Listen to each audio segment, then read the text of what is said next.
Hello, everybody. Welcome. We'll get started in a few minutes.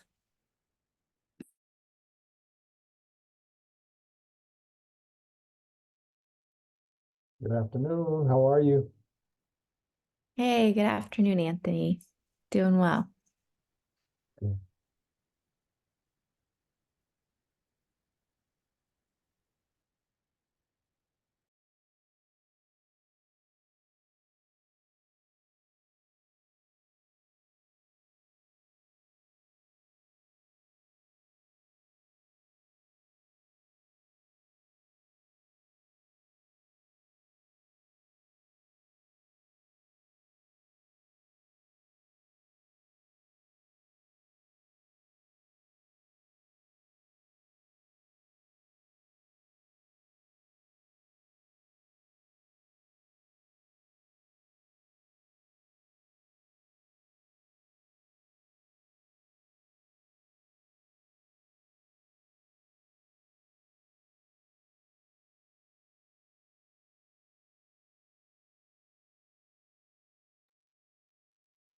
Hello, everybody. Welcome. We're giving folks a few minutes to get into the room to get started.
While we're waiting, I'm going to drop the sign-in sheet in the chat. So if you have not already done that, please sign in.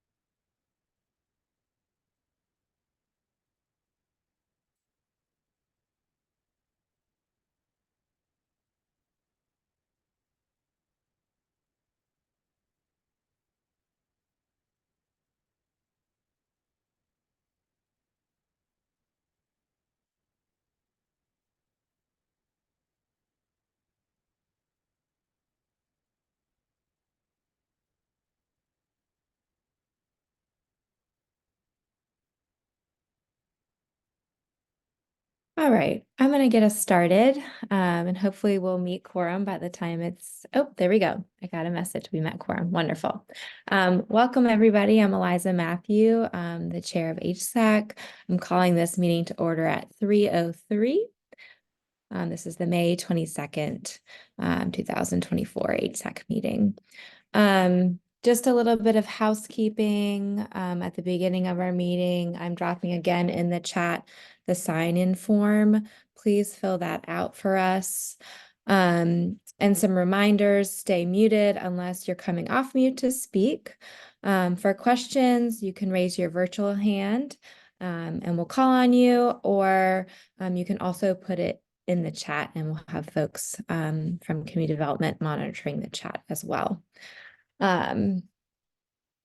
So those are our housekeeping pieces, and now we're moving into public comment. I did not get a message that anyone had signed up for public comment, but there's space if anyone is here that would like to speak, please raise your hand.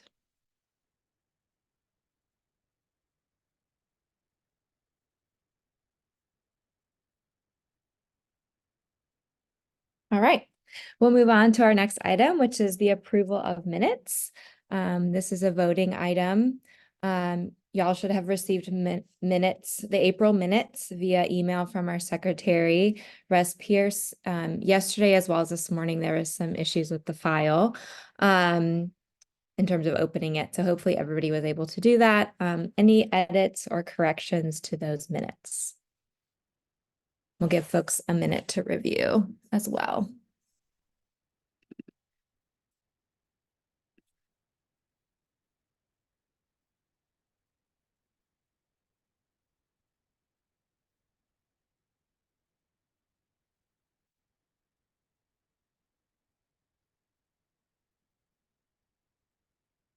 Thanks, Sharita. I am opening the floor for a motion to approve the April 2024 HSAC minutes.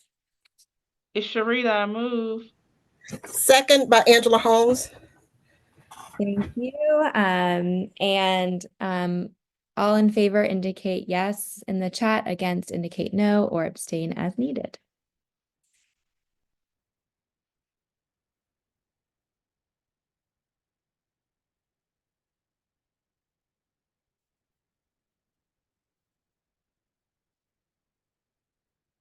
Oh, Nick, you may need to vote again. I got a direct message instead of to the group.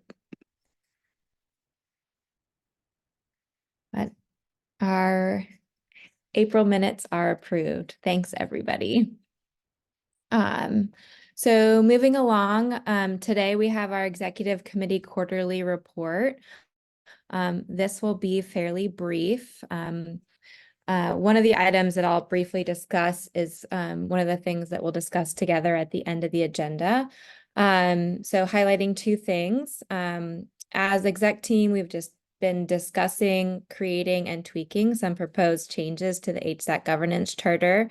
I mentioned these at the end of the meeting last month. So as a HSAC, we have, and a COC, we have two documents that guide our structure and work.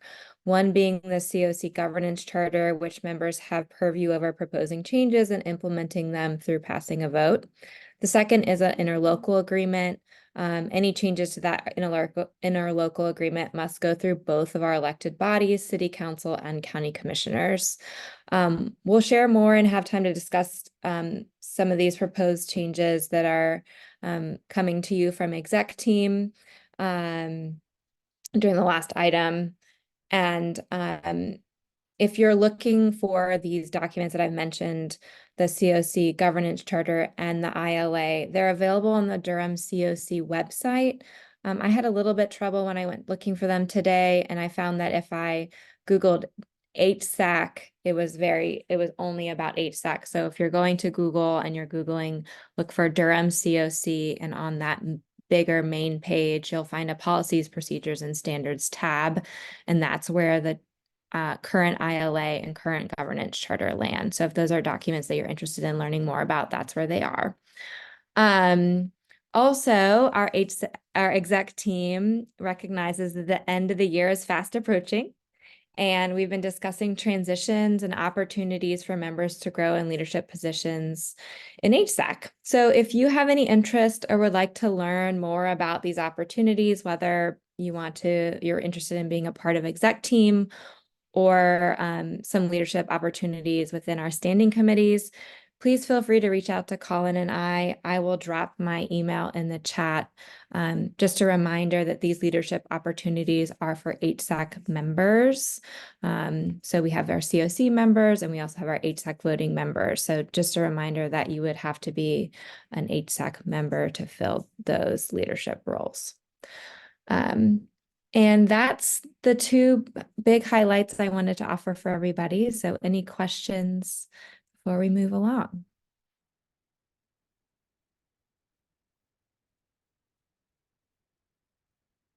All right. Next on our agenda is the HMIS data exploration.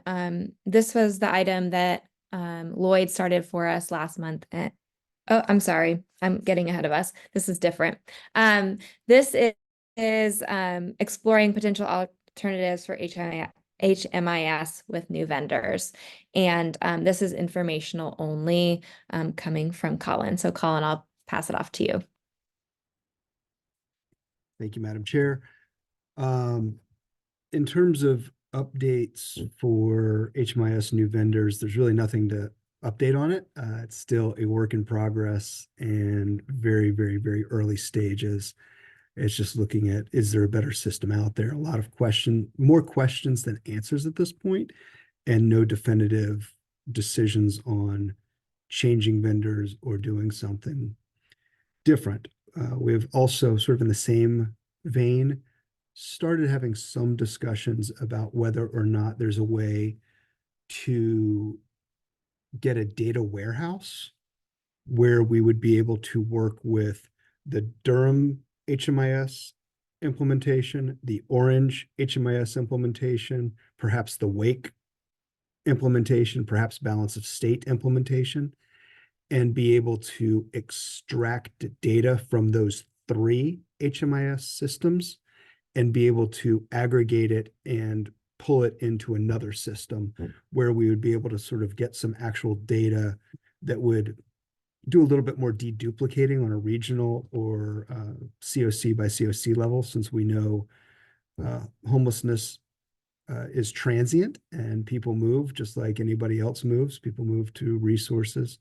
So if we're able to, in the very, very beginning stages of finding out if there is a software package out there and what that kind of system would cost, which would allow some sort of regional collaboration between COCs to get some more accurate data on, are there 1,000 people in Durham and 1,000 people in Orange County, or is it really 500 people and there's a lot of duplication?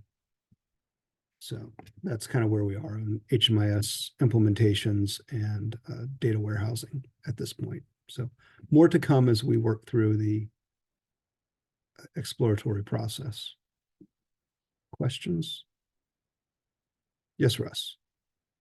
So if you would just give us a little bit of the history, because I know when you covered some of this in exec committee, and so part of it sort of surprised me, but my understanding is that at some point Durham made a choice to be in basically a consortium with Orange County and the balance of state, but that every other COC is like direct contracting with different software groups. Like the three entities went in together to work with this particular software provider.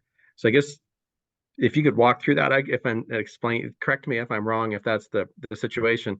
And then are we reviewing whether we want to be in that consortium? How does that play in? Who actually is the we that makes that decision? Is that HSAC? Is that the lead agency? It would be the COC would have to vote. So it'd be like HSAC plus a full COC would have to vote to change HMIS providers and change lead agencies. The original, and this is before my time, and there was an implementation that was done with what was called MICA out of Michigan. And Durham was part of that. And from my recollection, it was a statewide HMIS initiative. And the Michigan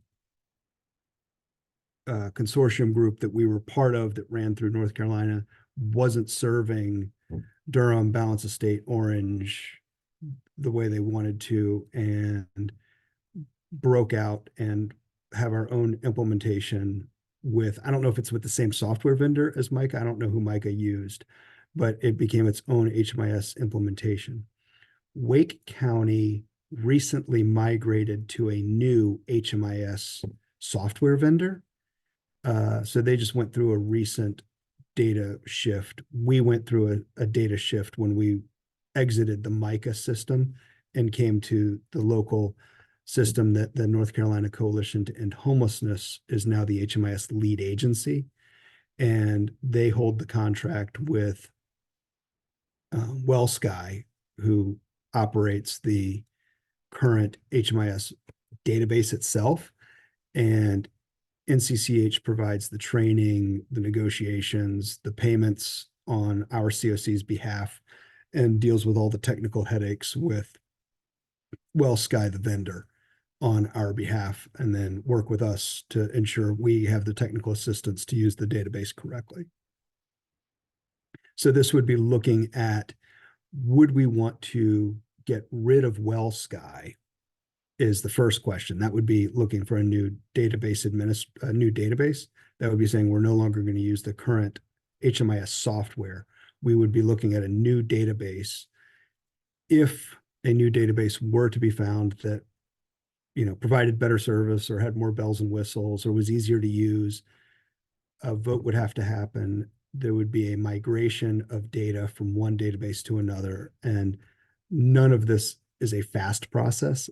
Data migration, especially when you're talking about years and years and years and years of records and personally identifying information that has to get migrated, is not not an easy process. I believe it's sort of in the 1 to 2 year time frame to get everything moved and operating correctly and kinks and bugs worked out. So by the time you start a contract and get through the final able to use it, it's a good 12 to 24 month process from start to finish of that contract signature to fully functioning new system. But right now, there has not been a decision or a recommendation on a move on that side. Does that answer your question, Russ? Yeah, and then just one quick follow-up. Mhm. My understanding from prior conversations is that WellSky, the software we're using, Mhm. absolutely cannot talk to any other system whatsoever. There's just like a permanent non-negotiable firewall there.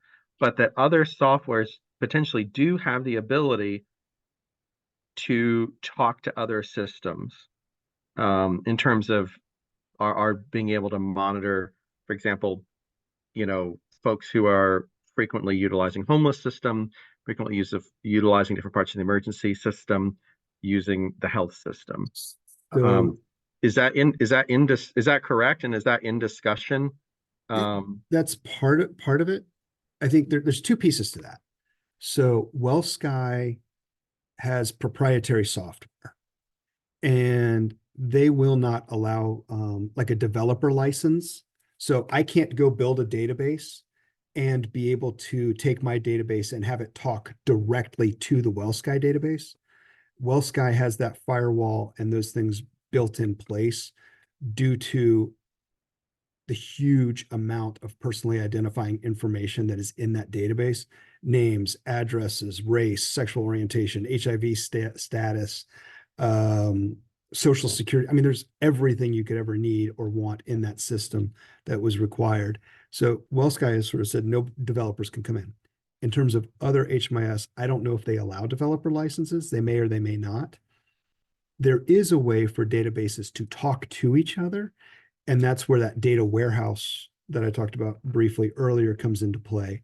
That would allow the WellSky from Durham, the WellSky from Orange, the WellSky from Balance of State, and I can't remember the vendor that Wake County is using, but all four of those HMIS implementations would be able to export data to an Excel CSV file, which would then go into a data warehouse thing and be able to run high level computations to find high level data trends. It's similar to what we did during the COVID pandemic when we exported our HMIS data sets for people experiencing homelessness, and we sent that exported data to the state through a intermediary data warehouse sorter type thing, for lack of a better word.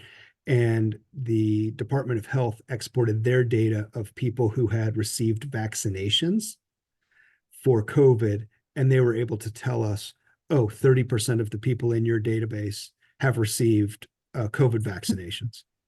But because of the sensitivity of the information, they couldn't tell us who those 30% people were by name. So there's ways to talk, but there's not a way to have your an internal agency database talk directly to another database, to the HMIS database that we're currently using. Colin, I think that what Russ makes a reference to is the fact that there Clarity and the I can't think of the software, the startup ones outside of Bowman WellSky have all moved on a similar platform. So they're able to connect their data quicker through data warehousing, but it's able to be done much quicker because it's a one-to-one move. They put things in the same place. Their formatting is the same. So movement between the two separate softwares is much easier. WellSky is operating on the same old Bowman type platform, which they have to go and try to map everything, and the mapping is completely different and takes much longer. Wake County moved to Clarity 2 years ago, and they've been on it for a couple of years now. Thank you, Jeff. Sure. I don't know the answer to that question, Sheree, about the health systems. Part of the challenge is with any of the homeless, yes, balance of state is participating. It's balance of state, Durham and Orange are kind of looking at, is there a better system out there? The challenge that we run into with justice system, health system, is the homeless system and it doesn't collect all the stuff that other people want. It collects the stuff the homeless system wants. So then you start getting into people having to do data input into two data systems. And a lot of people really don't want staff doing data into two systems. And generally speaking, my experience having worked in agencies where we've used two systems, case managers will typically use the system that they feel most comfortable and happiest using. And the data is always right there. And then you've got problems of having to go back and spend hundreds of hours correcting and getting everything right in two different places. I think Tracy, then Ricky.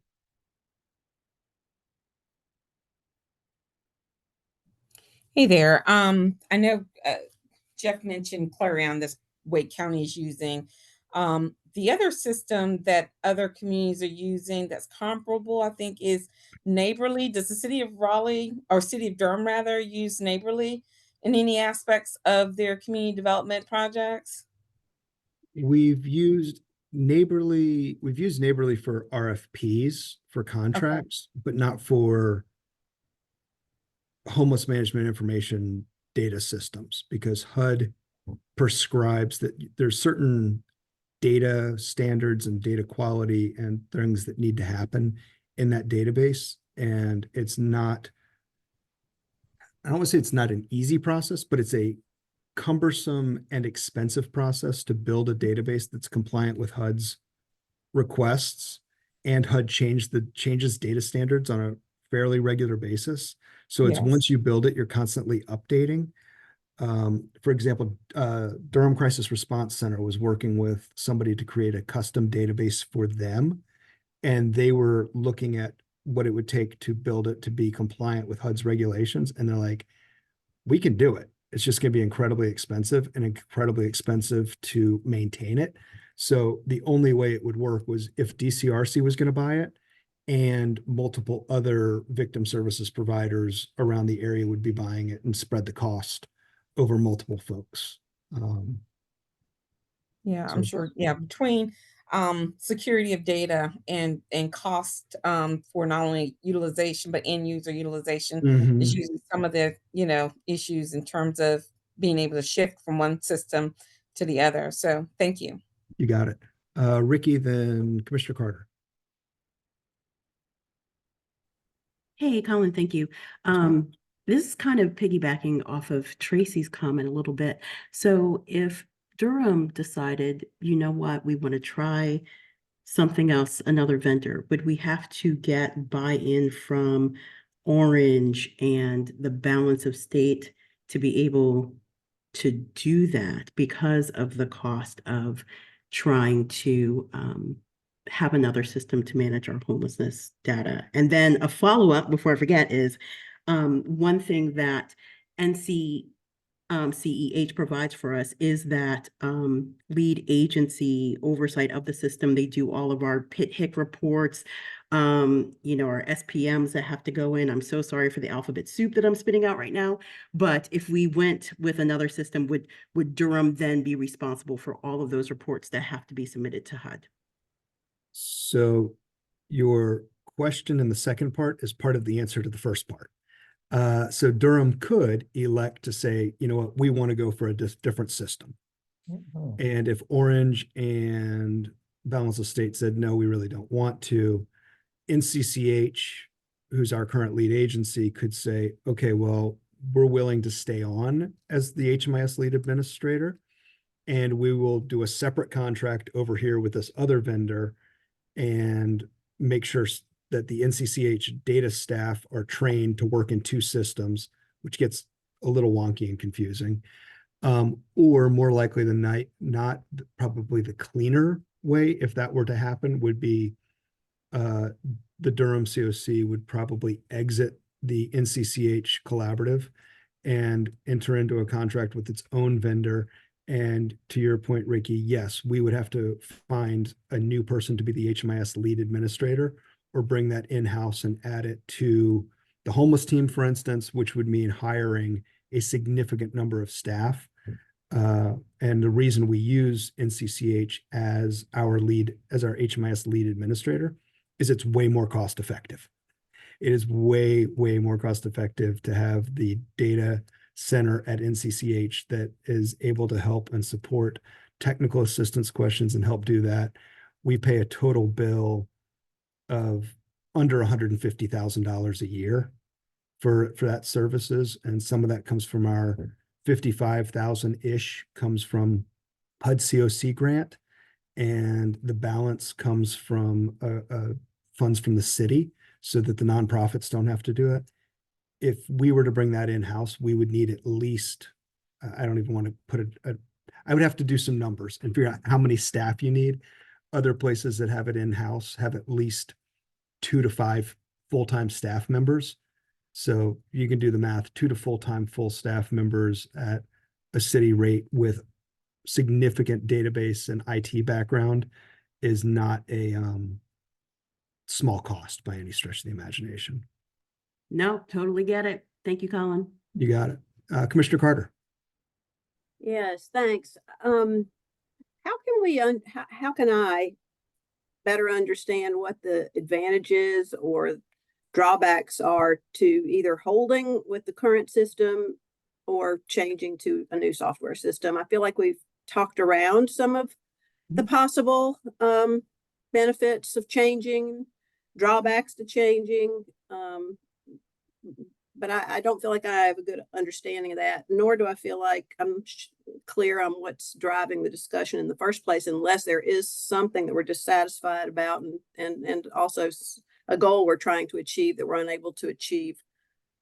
And Colin, I feel like it sounds like, you have said a number of drawbacks, honestly, cost, complication, time.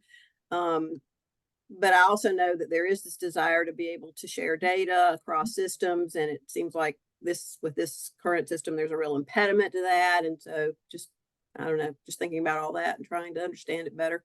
Sure. So the data sharing can be done so there's 2 pieces. Data sharing is one piece of the puzzle. And that can be done through data warehousing, and where you take everybody's databases and dump it all into one data warehouse where it can be manipulated, aggregated, segregated, manipulated, and added on and divided by and come up with really cool stuff. That piece really doesn't matter what HMIS software we use. So that's one piece of the puzzle that we're currently working on and trying to do some exploration as what would it cost to have a data warehouse system where we could do that, aggregating a data from health system, from justice system, from other COCs, and be able to do that. Primarily focused right now on the COCs being able to talk to each other, and then maybe at a later date, figuring out how all these other databases come into it. We do have pieces in place where we do a lot of data sharing with the hospitals. The hospitals or Duke and UNC are doing a lot of research, and they like having access to our homeless data to overlay what they can get from that and seeing where they find things. So they submit requests and pay some money, and it helps offset cost, but that allows depersonalized aggregate data to be shared with them into a data warehouse where they can look at percentages of how many people in the homeless system, for instance, are identifying or self-identifying with kidney disease or heart failure or amputations or substance abuse. So they would get a aggregated data from that report and not necessarily by name. So that's on the data sharing side. The changing to a new HMIS provider really has to do more with this past data submission cycle. WellSky was behind on getting updates ready. There was things that they were supposed to have done that they didn't have done on time, which made it really tough for us to get things done on HUD's time. But because WellSky is one of the biggest vendors in the country, HUD moved their deadlines back. The other piece is WellSky is like a really clunky database. It's kind of like an old Access database from the early 2000s, late 90s. It's not user-friendly, not really intuitive for a lot of pieces. So there's some piece of looking at it from report generating and a customer service and a user-friendly interface, looking at a different system to be able to pull better reports in an easier manner. So it's two different pieces. I think Jeff may want to weigh in because he's kind of been in a couple different implementations in North Carolina. Yeah, I came from, thank you, Colin. I came from the balance of state coming here. So was aware of that, I want to say this quickly, that WellSky is the result of multiple mergers of multiple companies, and they are the largest. So at this point, for a lot of the things that we need, they don't move very quickly. They're not responsive to requests that we submit. They don't have the functionality in their system to provide the custom reporting that we need. We have one level of service. They have multiple levels of service that they offer with this level that we have, and we are a full COC. Just for reporting, they're not able to provide what we need provided. They're not nimble with their software. Their HUD did delay the deadline because they're the largest vendor in the country was not able to meet the deadline. And if we're talking about what's gonna work here, we do a lot of our business with Chatham County with the balance of state. We do a lot of business with Orange County, managed by the balance of state. We do a lot of business with Wake County. Our people are fluid between these areas. It would be beneficial if these areas would be able to talk to each other and talk to each other with real data.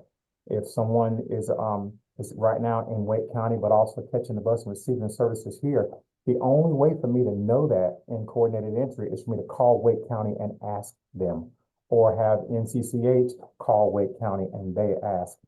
With us being on a similar or the same system, it would be an issue of being able to have case managers be able to access data at real time, where we wouldn't have people who are in the Orange County system and the Wake County system and the Durham County system shopping around for what they can get best. I don't fault anyone for shopping for what they can do best, but it slows down the system when multiple agencies or multiple regions are working on the same people. We're not able to service as many people as we could if we had the ability to see each other's data. Thanks, Jeffrey. That was really helpful.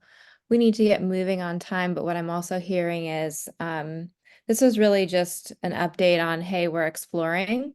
And I'm hearing from folks like having an update with pros and cons as the exploration continues would be really helpful. And that would be helpful perhaps in written form that we could go over together, but then folks could read beforehand. So if we can add that to the next piece of whenever it's time to come back with another update, I think those types of products would be really helpful, as that's what I'm hearing from these questions. So thanks, Colin. You're welcome. Great conversation. Yeah, great conversation. And thanks for answering that last question in the chat as well. Yeah. And all of this We're stuff. moving on. Yep. All of this Sorry, will be go part ahead. of all of this will be part of the exploration, and no decisions will be made until there's sort of those pros cons lists and why and how and a lot more of it. That's all it is. Just a heads up on what's happening. Yes, absolutely. And we're moving on right back to you. For what I was trying to jump ahead to earlier, which is the system performance report, point in time count and HIC that Lloyd started last time and that we are returning to during this meeting. So Colin, back to you.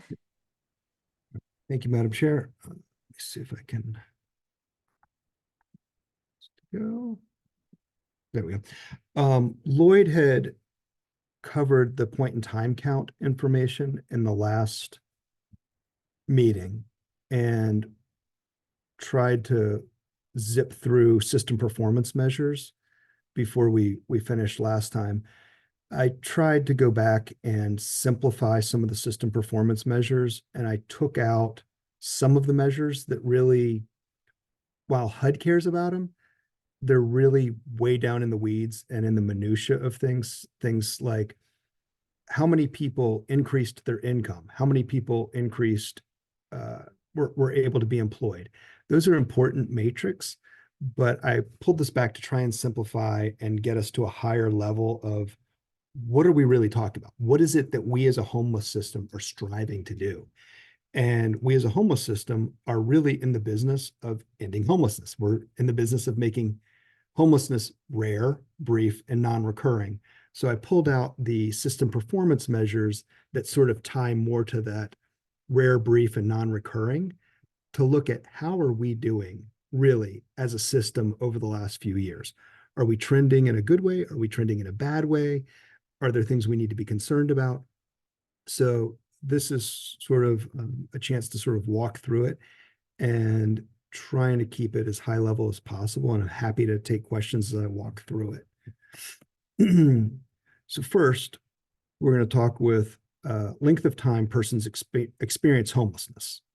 And this is where we want people to, that brief part. We're going to look just really quickly at this graph.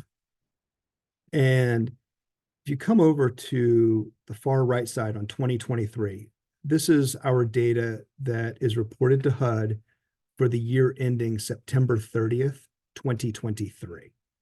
So if you look at this, the average length of time someone is experiencing homelessness in Durham to the time they move into permanent housing is 480 days. The average person is homeless for over a year before they're able to move into housing. Now, take out your outliers because we do have people in the system that have been homeless for 15 years. You're still looking at half of the group is taking 283 days to exit homelessness to permanent housing. Nearly 9 months of homelessness before you can get into housing. And that's up from 115 days and up from 276 days back in 2016. And as you can see, as these dates and times rise, you can kind of look at when did rents start going up? When did an eviction moratorium come in? When did, as rents keep continuing to go up, the length of time people experience homelessness is going to continue to go up as well, because it's harder and harder to access units when you're on a fixed income or in a low wage job. Questions on this? Eliza, I'm not going to be able to see, so interrupt me if anybody's hands up. The second measure we're going to look at is number of people who exit homelessness to a permanent housing destination and then come back to homelessness. So this is if I'm unsheltered or I'm in the emergency shelter, how many people are exiting to a permanent housing? They've got a lease, they've got living with a friend that's listed as permanent, and then return over a certain amount of time. This is where it gets kind of interesting, and we actually do a really, really good job. If you come over to the far right column in 2023, we're looking at 4%, 18 people returned to homelessness within 6 months, 3% returned within 6 to 12 months, and 6% within 13 to 24 months. And it's pretty stable as you can look back over the years. I think we've done a really good job on that 6 months piece. And a lot of that, the reason we're seeing fewer people return within 6 months is because we're using more of a progressive engagement model in our rapid rehousing, where early rapid rehousing, folks would be like, here's 3 months, then we're done, we're out. And we're being much more intentional and saying you're in rapid rehousing, you have a history of homelessness, you have a history of trauma. Let's stick with you. Let's get past this 3 months. Let's see what happens. And doing that progressive engagement model is allowing us to keep people housed a lot longer than that first 6 months. That uptick, that small jump from 4% to 6%, which I guess is a 50% jump, is really more of a relation probably related to people in rapid rehousing who are unable to maintain the rent on their own without a subsidy, and there wasn't something there to continue them. So they end up either turning their keys in, maybe evicted, or it just didn't work out wherever they happened to be and returned to the homeless system. There is one caveat on this data point.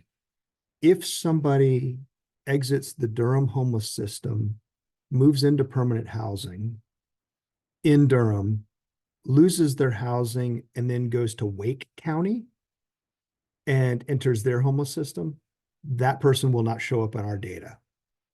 And that goes back to the conversation we had earlier about data warehousing and data sharing, where we might be able to catch that in a data warehouse where we'd be able to say, oh, Johnny left housing here and showed up in the Wake housing. So, interesting. We have this person who's showing up, and that number may be different if they go to a different jurisdiction for services. This is looking at number of persons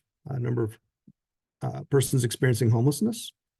And this is just very, very high level PIT data and looking at where are and where were people.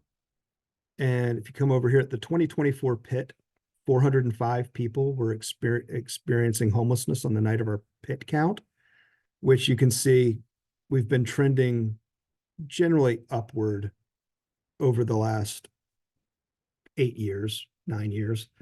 And we're seeing that we're at 405 total. And you'll see our emergency shelter numbers are relatively flat. In 2023, they were down a little bit and back up with Open Table had more folks in this year than we did last year. So we're sort of moving.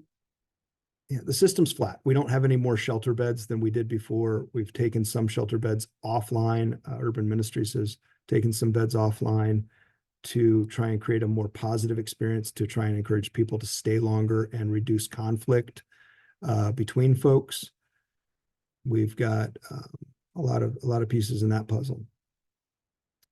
Transitional housing is really only TROSA at this point. It used to, Volunteers of America used to have a transitional housing program. They've now converted that to a permanent housing for veterans instead of transitional. And our unsheltered number continues to grow. Questions? Colin, there's some questions in the Yep. chat, but I thought we could get through the presentation and circle back to them, if that's all right. Yep. Hold on, that 415. So yes, Russ, you're correct. 415 and 405, we were submitting our documents into the HUD system, and the HUD system came up with 405. So these are the official that are in the HUD system, and we're working with NCCH and HUD to try and figure out why we're showing 415. The HUD system, when we did all the data uploads, is showing 405. And we're trying to, so I put the official number because all these other numbers are the ones that are in the official HUD system. So there is I should put an asterisk by this, that it's subject to change when we are able to work with HUD to get this sorted out. Anthony and I were trying to get things to line up on the day that it was due. Alan, it actually is, Russ is right, it is 172 and the shelter number is 223. But the Okay, whoops. All right, I will correct that. Sorry. Oh, All right, so 223 and 172. All right. So it's still 405 is the total, right? yes. Okay. So 405 is correct. I just reduced the wrong 10. Apologize for that. So 172 was our unsheltered and 223 was emergency shelter. I will make that adjustment. Thank you for catching that. Other questions on this slide? This is Heidi. Do you think Yes. that the unsheltered number is the increase is related to the decrease in the transitional housing? You know, we had 106 transitional spots back in 2016, and the unsheltered count was only 32. And you know, if we had 100 transitional spots now, then our unsheltered number, would it be lower? I mean, are I- those the people that we'd be serving, or just wondering what you think? The transitional has been for veterans. And we're not seeing the number of veterans unsheltered isn't the exact number. It might lead to a small piece of it, but I think it's more related to we've got more people coming to the area. And we've got a lot of people coming from outside the area, coming to rescue mission. We've got people coming to the area for jobs and employment.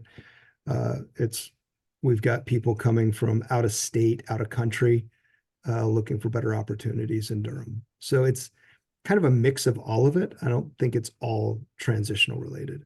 Okay, thanks. Mhm. Other questions on this?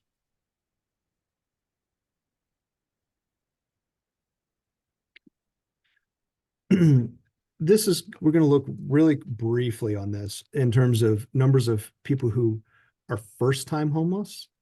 And this is just a simple graph. We had roughly 914 total people entering emergency shelter, transitional housing, or permanent housing. And 714 of the 914 people who entered those projects had not been in our homeless management information system for the last 2 years. So we're getting 714 people who have not been seen in our system in at least 2 years coming in for services. And this is sort of looking at that historic trend. So we are seeing fewer people entering the system. If you go back to 2015, 952 people were brand new to the system. And now we're down to 714 are newly homeless. And if you're looking at repeats, we dropped our repeats from 360 to 200. So we're making progress on folks who are coming back within 2 years of being in our system.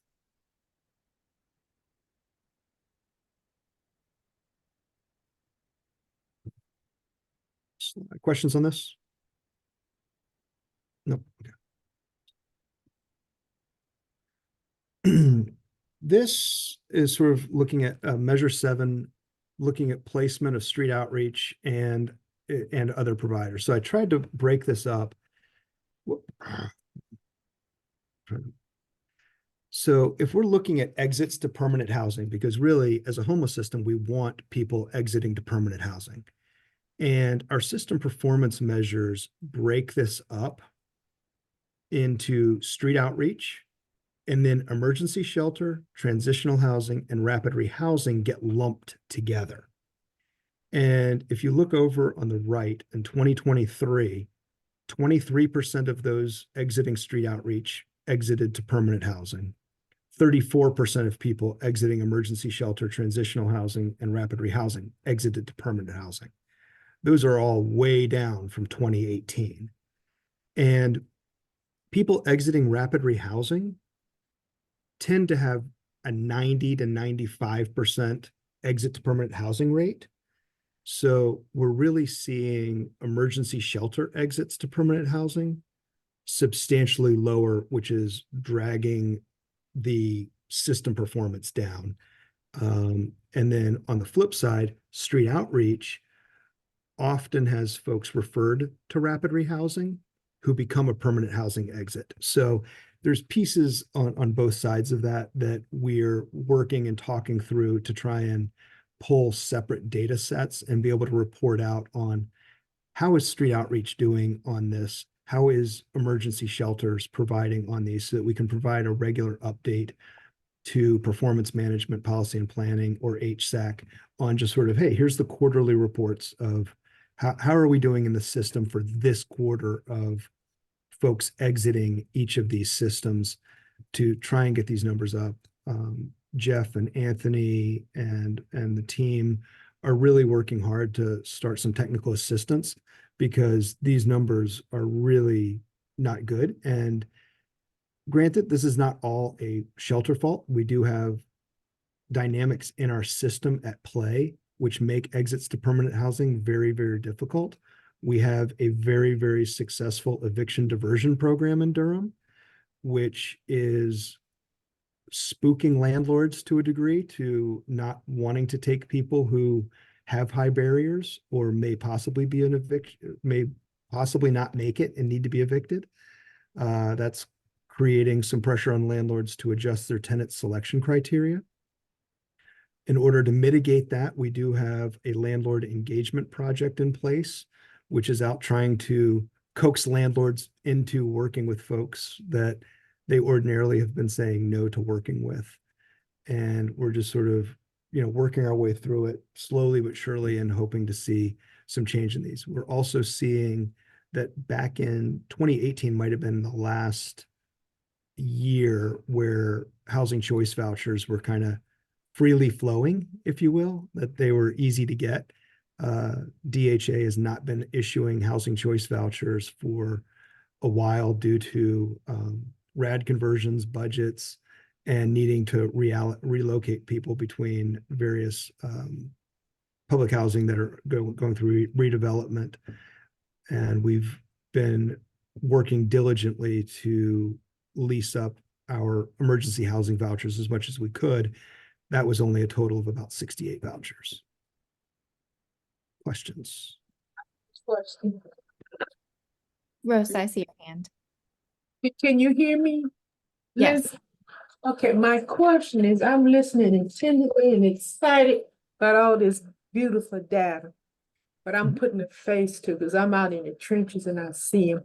Mhm. My question is, do we know what the external factors are that's affecting the unsheltered, the others that you're saying not able to maintain their houses? Seem to be some issues there, some that are in environments where because of the closeness, they have some issues. This is good, but who's tracking the factors impacting that? Because that drives policy. So that those of us who in the policy pushing movement can do something like my friend, the commissioner. I need something that we can have some action behind. How do we get that from all this data? Is there a summary say, these are the external things impacting them? And we go in our setting and say, okay, these are some policy changes, some procedure changes, or some election changes we need to make. Did I miss that?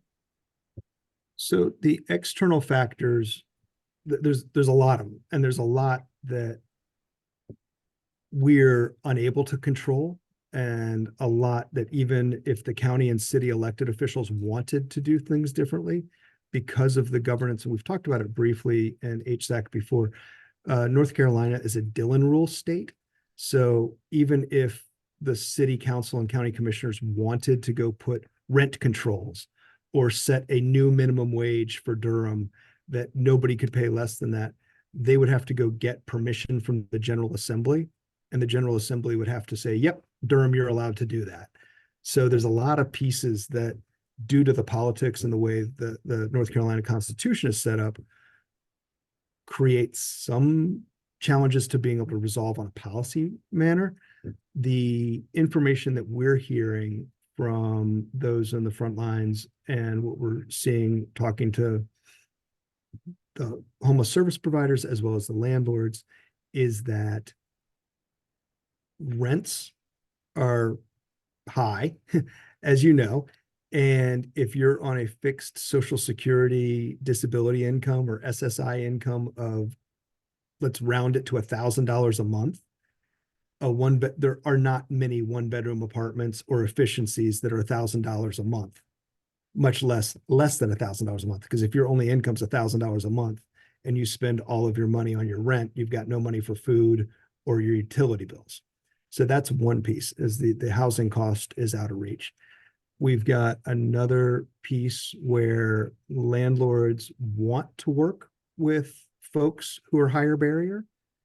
They would like to have assurances or a system in place where if things go sideways, there is an option other than eviction because they can't afford going to court and having having tenants represented by legal aid, because the eviction process can take a substantially longer period of time.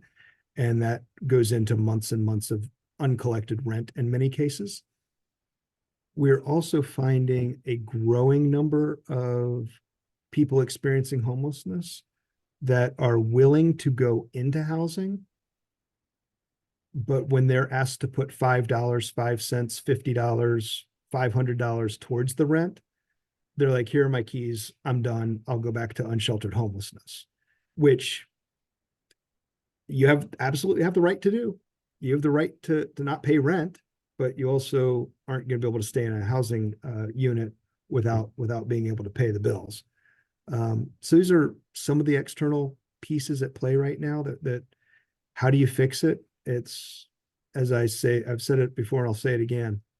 Homelessness, while it is a problem, is not the problem. Homelessness is really the symptom of the larger societal failures. So until we're able to fix a lot of the other systemic issues in our society, homelessness will continue to be a challenge to fix and solve. Does that help? And I'm still looking for, I hear what you say, a policy, because I don't want to feel shut in. Right now, I'm feeling that we're going to have to tolerate this. And I said, no, there has to be a way out. I know we'll never get rid of it, but somewhere we start having this 20-year plan where we want to, I thought eliminate homeless. I almost laughed. I said, I don't see us eliminating it, but I want to see the impact. So when we keep coming here, I don't want to see, and I know you don't either want, Mr. Davis, this going on, because that's what's happening now. And if you listen to the budget that we're proposing now, they're going to feel it even more. But that's my concern. I appreciate you sharing it. As I sit in and participate, I'll come with some ideas that we can do differently as Open Table is doing, some other organization to impact the external forces. Yeah. And I mean, that's the big piece. It's going to take a huge effort to overcome all of them. And we're working on it every day. That's what we show up and do every day in the department and as a continuum and service providers is how do we overcome these barriers?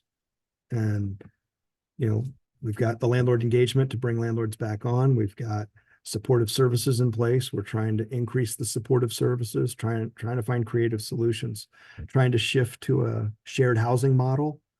Some people don't want roommates, and that makes it tough to find affordable housing if you can't double up sometimes. So a lot of challenges, and it's definitely a lot of work to go ahead. So appreciate your feedback and willingness to help out on that. Tracy.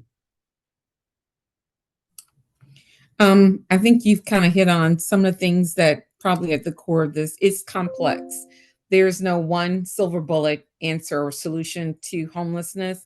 It is more systemic when we're not only talking about fair housing, but also not really addressing some of the behavior and mental health concerns that people have dealt with that have contributed to their homelessness. And then once they're housed, not wanting to engage in services, which really does sometimes jeopardize them sustaining their housing long term. That's some of those, qualitative data that we don't really get into outside of the numbers on an aggregate level. But behind the numbers are individuals who struggle with service engagement. They struggle with living where they are living.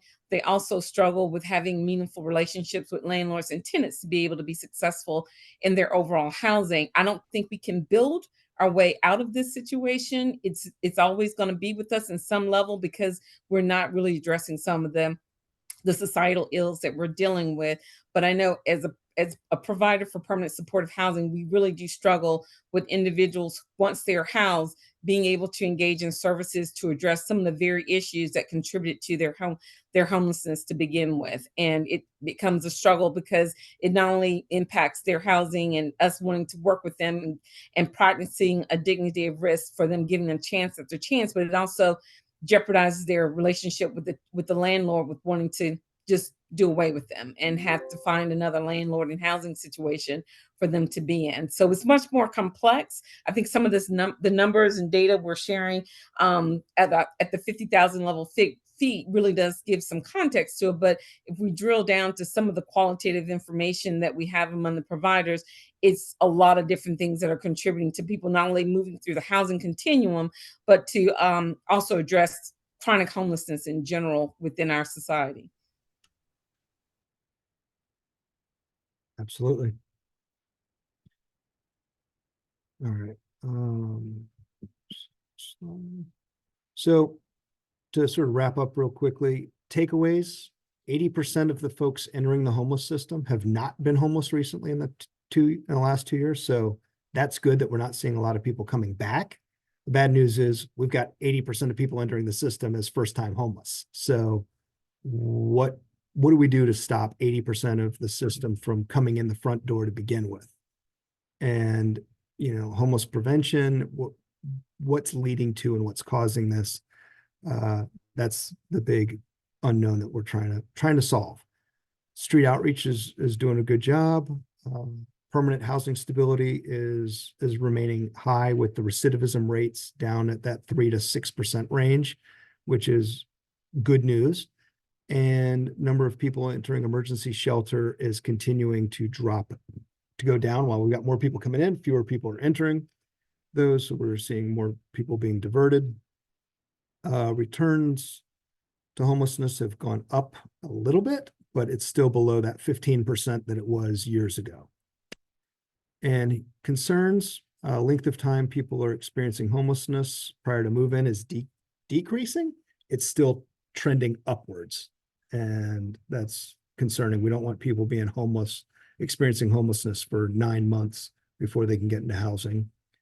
Our unsheltered point in time count continues to creep upwards, and exits to percentages to permanent housing is continuing to trend lower. And number of people entering the system annually is continuing to increase about 10% since the pandemic. So those are concerns.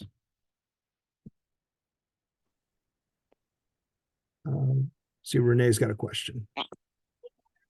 Yes, I have been off and on due to internet connection. I was wondering, will we have access to review this presentation? Will you be sending it out? We will to send it out us? to yes, we will send it out to the HSAC members, and then we post these on our website. Okay. I will be looking for that. I agree with some of the comments. We will probably have to really begin to think differently and provide, perhaps there are people in the community that are also thinking about these social ills, the barriers that folks face, and how it is we can be more effective in assisting them through the process. But I appreciate all of the information today. Absolutely. Thank you, Renee. Other questions, thoughts, concerns?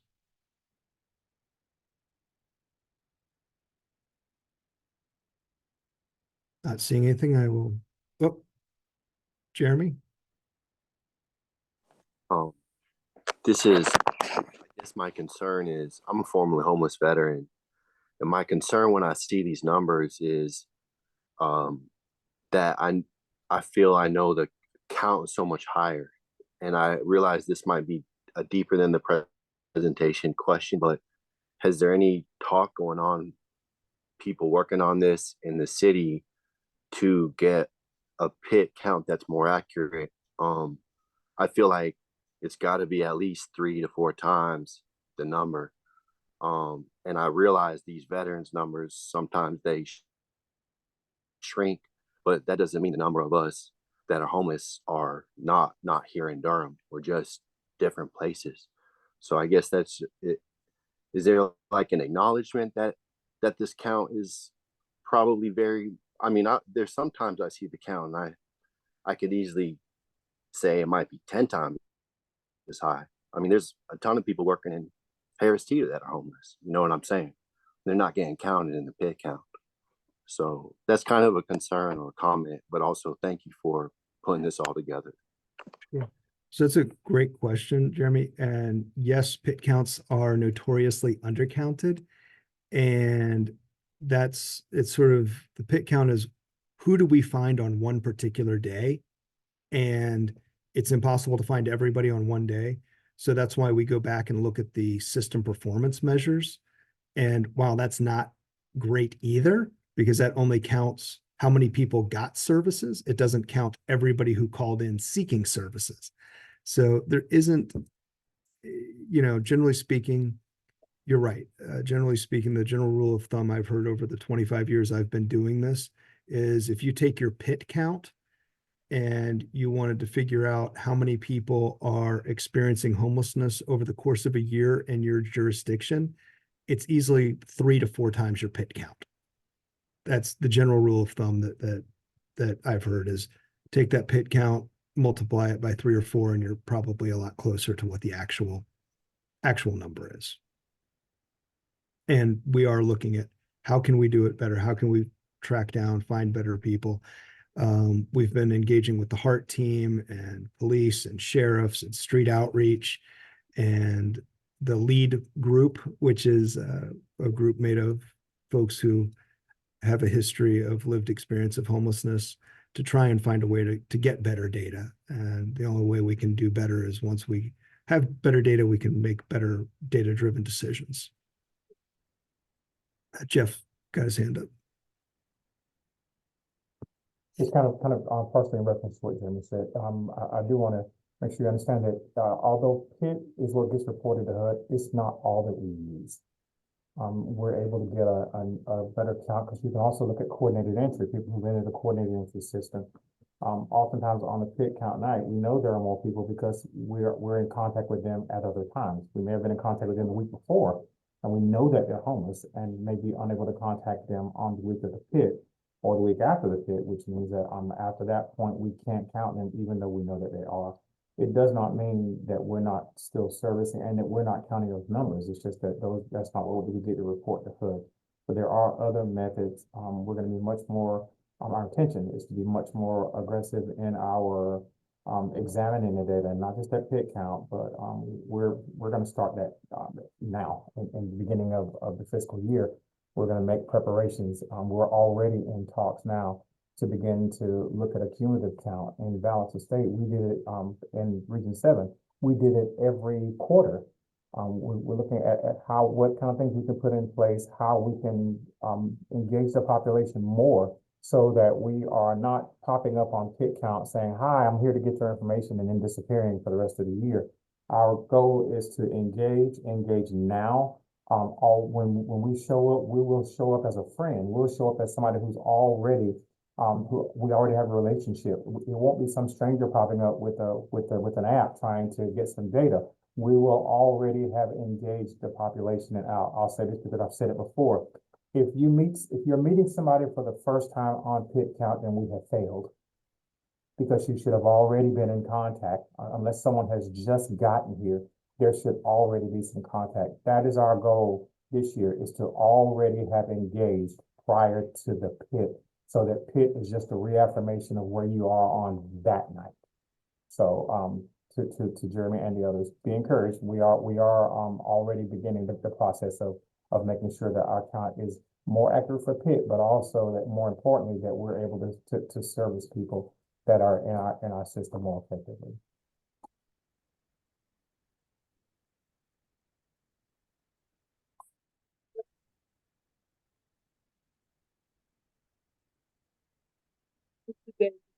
Rosa?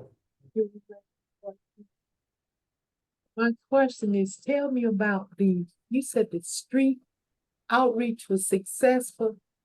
Tell me about that. So street outreach, just in terms of street outreach programs on the whole, generally are not, let me think how to phrase it. Street outreach generally exits more people to emergency shelters or temporary solutions than they do to permanent housing solutions. Street outreach, generally speaking, is in about the 10 to 15% range of getting people into permanent housing. So when you look at sort of where Durham Street Outreach team is operating, they're operating in a level that's sort of statistically a little higher than a lot of street outreaches are. Because at the street outreach, people who are experiencing unsheltered homelessness that are in street outreach are often ones with incredibly high barriers and are very hard to get into permanent housing. So the fact that we're able to make progress on that is something to be commended. I don't know, Jeff, Jeff has some street outreach experience too, and I don't know if you have anything else to add or. That's hope. Feel like we're doing something. Appreciate you, Mr. Davis. You got it. Thank you, ma'am. Jeff, I saw you come off mute. Did you want to say something? No, I was just telling Colin that he did, there was nothing for me to add. He did very well. That was very well done. Great. Want to lift up one more thing. I saw in the chat, Sally said, would you review again that length of time homelessness does not include persons who do not enter the shelter system? Yes, I'll go I'll go look at the language in there and send it. I don't have it in front of me right now. I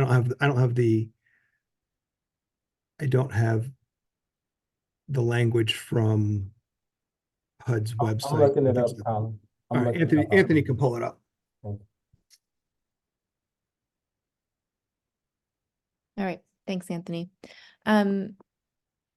Princess, I see your hand. This is our last hand, and then we're gonna move forward.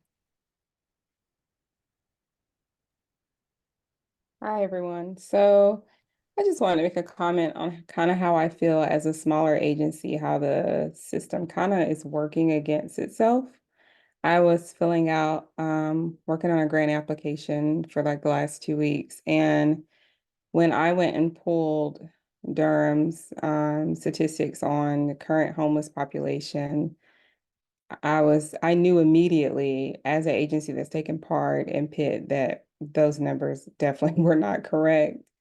And I know that, we're all working hard trying to do what we can, but that works against us because I need to be able to prove the people who want to fund, people who are doing street outreach, specifically in our case, or case management and feeding people, that we need the funds, but it's hard to prove that when I don't have evidence that supports my narrative. And, I'm just finding it very difficult to break barriers. As an agency, I feel that a lot of barriers are just prohibiting us from being able to do what we really need to do. Keep in mind, our Pitt count, we all agree, it is probably an undercount. It's also very, very important for everybody to remember that on the night of the Pitt, we have to use HUD's definition of homelessness. We cannot use the Department of Education definition of homelessness. We cannot use the Department of Health and Human Services definition of homelessness. The only definition of homelessness that counts on that night is HUD's definition. And HUD's definition of homelessness on the night of the Pitt is residing in emergency shelter, unsheltered, or residing in places not meant for human habitation. Those are the only three categories that can be counted the night of the Pitt as experiencing homelessness. Department of Education allows people who are doubled up in a house to count at least one of those families as homeless. There was a time back in the day, and this goes back to my favorite way the government likes to solve problems. If you don't want to put money into fixing a problem, pay a lawyer to redefine your problem. So back in the day, Pitt counts used to include people who were at imminent risk of homelessness, i.e. about to be evicted, about to lose housing within 2 weeks.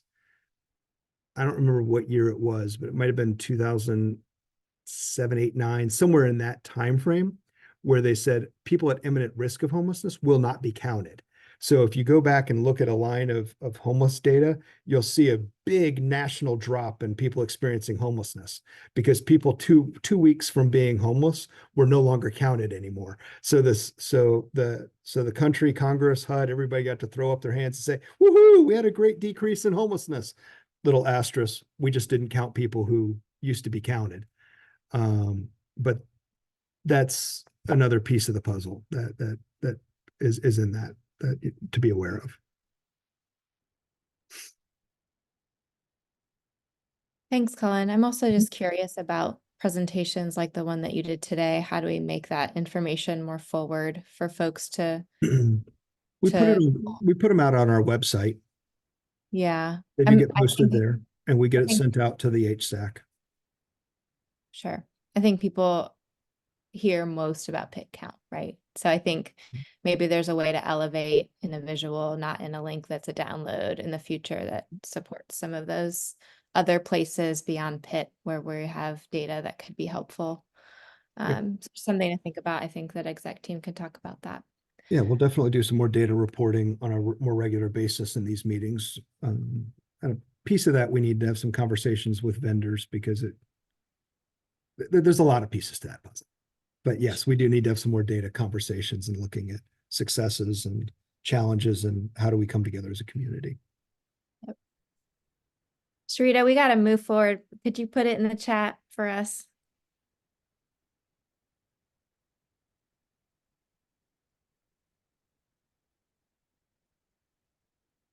All right. Thank you. Okay, our last item on the agenda is our update from executive committee and an opportunity to have a discussion. So I mentioned this in our updates earlier in the meeting. I also mentioned this at the very end of the last meeting. The exec team is bringing forward some recommendations or a recommendation to propose changes to our HSAC governance charter, which is something that we as HSAC members have purview over. The intent here is to be more inclusive of our COC members as a whole and to further uplift voices of people with lived experience and people doing the implementation work. So currently, there's a ratio within our standing committees that there must be 2/3 of the committee must be HSAC members for 1/3 of the committee to be a COC liaison. We're proposing to change those ratios. Exec team recommends adjusting the rules to allow any mix of HSAC and COC members, as long as there is at least one HSAC member and that HSAC member, if there's only one, would have to serve as chair because that chair sits on the HSAC exec committee. So basically it would be saying we don't need to have these ratios. We can open up our committee and allow folks who are interested in being on those two standing committees to be able to engage, even if they are not HSAC members, if they're just COC members that are present. So that is what we are bringing in terms of a recommendation. Today on our agenda, it's just informational only. So opening the floor for questions, thoughts, concerns, excitement. Feel free to raise your hand or put any comments in the chat around what we're bringing forward for discussion.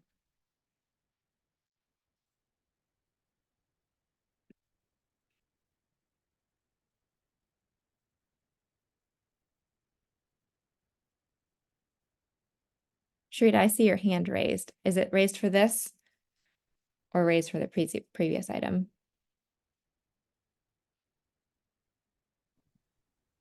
I think that may have been an error. I did make a recommendation in reference to providing brochures and literature for the homeless population. It may have been completed already, but I think it will be helpful for people that are on the ground to have that information to distribute. Okay. Thanks for giving that clarity to your comment earlier. I saw a thumbs up from Jeff around this change. I'm seeing in the chat having more COC liaisons on committees would be nice. Anybody have concerns? I'm curious if we have time, Colin. I know this is listed as an informational only, but if folks are not concerned and are ready to move forward, am I able to open for a motion, or because the way it's written on the agenda, we need to have it written as a voting item? What motion would you be looking to entertain? To go ahead and eliminate the ratios on standing committees. I think you could, if there's no concerns, I think you could entertain that motion and we could write it into, or you could authorize us to write it into the governance document, and then we would have to reapprove a new governance document. Eventually, the governance document has to be approved, and there may be more changes that want to be done to that governance document. So we can go ahead and start making that change, and we can adopt the new governance document in June, if you would like to do so. And then if there's other iterations, we can deal with that in future times, but getting rid of that ratio could be the first step. Okay, so we could potentially vote on eliminating the ratio this meeting, and then we could adopt next meeting. Correct. Okay, I'm seeing a hand, so I just wanted to check in on that because we had written it just as an informational item for this meeting. Renee? Just a question. What was the rationale for the change? It's removing the necessity of 3 HSAC members to how many? Just one or none? Yep, so my understanding was that 3 HSAC members had to be on a subcommittee in order for one COC member to be a member of that subcommittee. So if we had more COC members that wanted to engage, we would have to have more HSAC members on the subcommittee. And in the work of the subcommittee, it felt like there was a lost opportunity of voice and intelligence of folks that are on the ground doing the work as COC members, being able to engage at a higher level alongside HSAC members to really make those groups more working groups. So, for example, for 2 COC members, there'd have to be 6 HSAC members to be on that subcommittee. And it felt more limiting than anything. I think the one thing we talked about on exec that we felt good about once we talked through it was the conflict of interest piece. But now we have several, we have staff members on every meeting. They can support in navigating that and just building the environment of if there's a conflict of interest that if there's a COC member that has that conflict, they would name it and rescind it or abstain from voting as necessary. So that felt like the one piece that we worked through as an exec to think through. But really the intention is around how do we think about making those standing committees more collaborative, more working meetings, and more inclusive of our COC membership. Mm-hmm. That sounds good. I just wanted to find out if we would still require a certain number of HSAC members to be on the subcommittees, or would that we eliminate the necessary or the need to have them represented? So there is a need to have one HSAC member. So that I'm glad you highlighted that. So we would eliminate the ratios, but there has to be one HSAC member. And if there's only one HSAC member, that member would have to be the chair, because the chair also sits on the exec team. And that is something that we are not proposing to change. I remember a while back, we did have a survey. We were trying to get HSAC members to join the subcommittees, and that was a struggle. And there was a survey where people, I think, addressed some of their hesitation. Was that also a factor?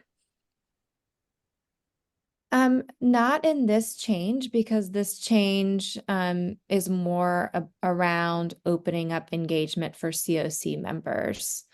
But on the back end and exec, we have been looking at the roster and thinking through how do we do a better job of engaging with folks that are HSAC members, and maybe in engaging them in one-off conversations around joining standing committees, or if they're on committees, being a part of leadership in some way.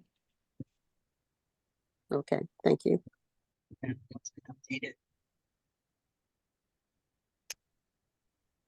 I'm seeing some, okay, so Jonathan says the voice of COC liaisons are important for functioning of HSAC. We discussed how their ability to participate in some committees should not be determined by whether or not enough COC members participate. And then what would we do about a quorum? Angela, I see your hand. Go ahead.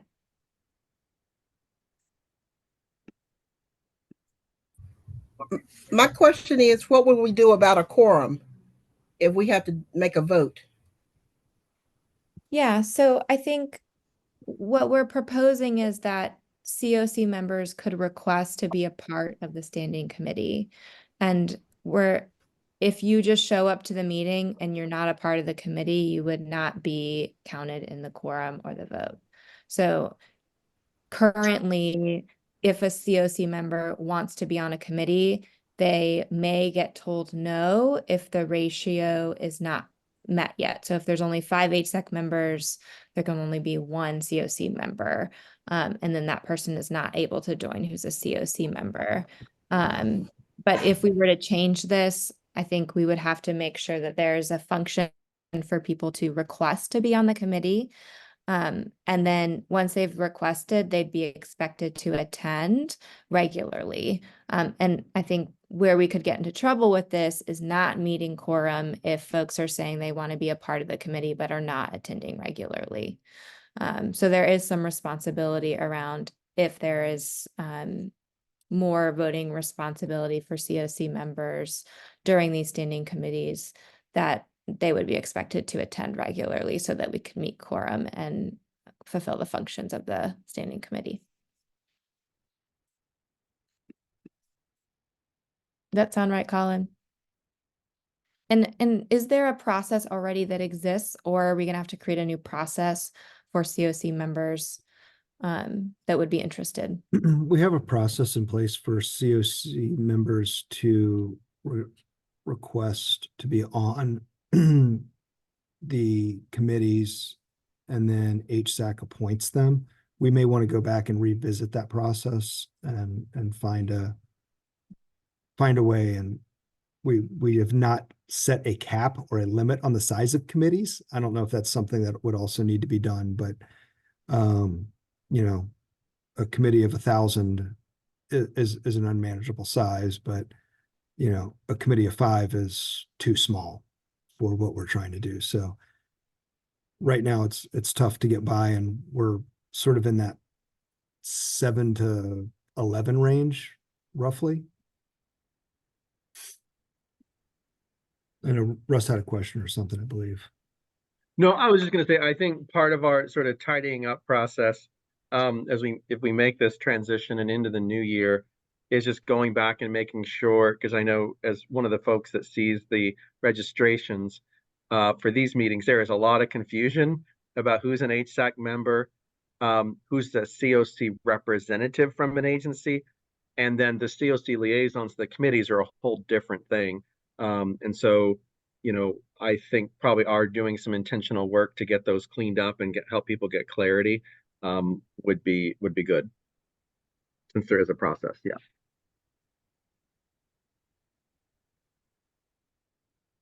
Yeah, absolutely. And I think if we're thinking about capping committees, we also need to think about terms. If there's folks that are rolling off, so that new folks could roll on if there's a need. Okay, well, it sounds like we have some things to think about in this discussion, and those being getting clear on process, How would COC members be able to sign up? Are there caps or terms we need to think about? And also, how do we do a better job of distinguishing HSAC membership, COC membership? So I think we'll take this back and then bring it back to you hopefully next month as a voting item. And in the meantime, if there are questions or concerns that crop up, I think I forgot to put my email in the chat earlier around if you have interests around leadership positions. So I'm dropping it in the chat now. Again, the leadership positions are only for HSAC members. So reach out to me with either of those. Opening the floor for hands raised around any announcements.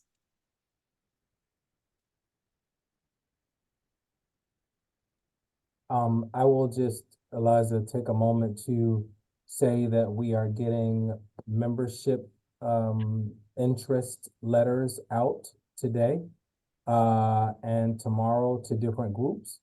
And if any organization is on this call who has not renewed your membership within the last year, I will ask that you also do it.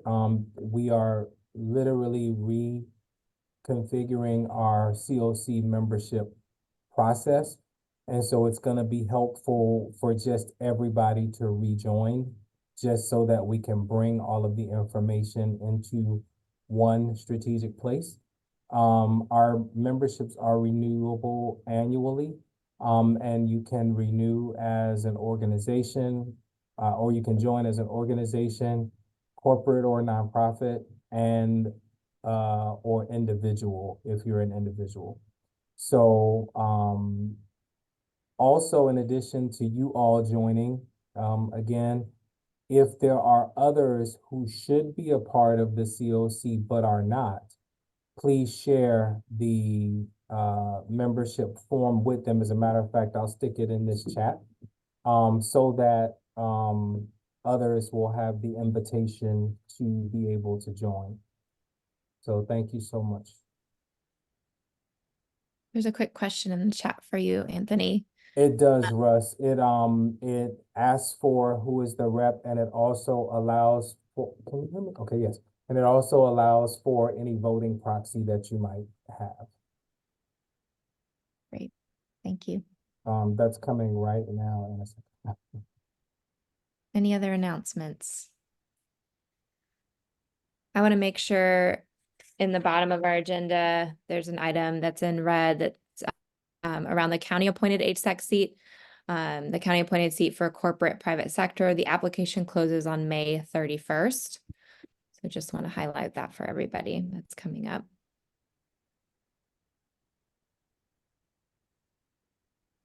All right, hearing no other announcements, I will take a motion to adjourn. This is Angela Holmes. I'm making a motion to adjourn. Y'all have a good week. Thanks, Angela. Do I have a second? This is Abena Bediako. Thank you, Abena. It's 4:33. Thanks, everybody.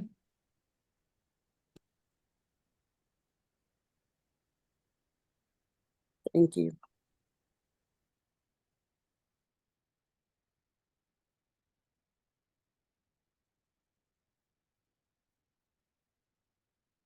Colin, you want to get together now? Yeah, sure. You want to come over or you want me to come to you? You can come back. You want me to come? All right. Mhm. See you shortly.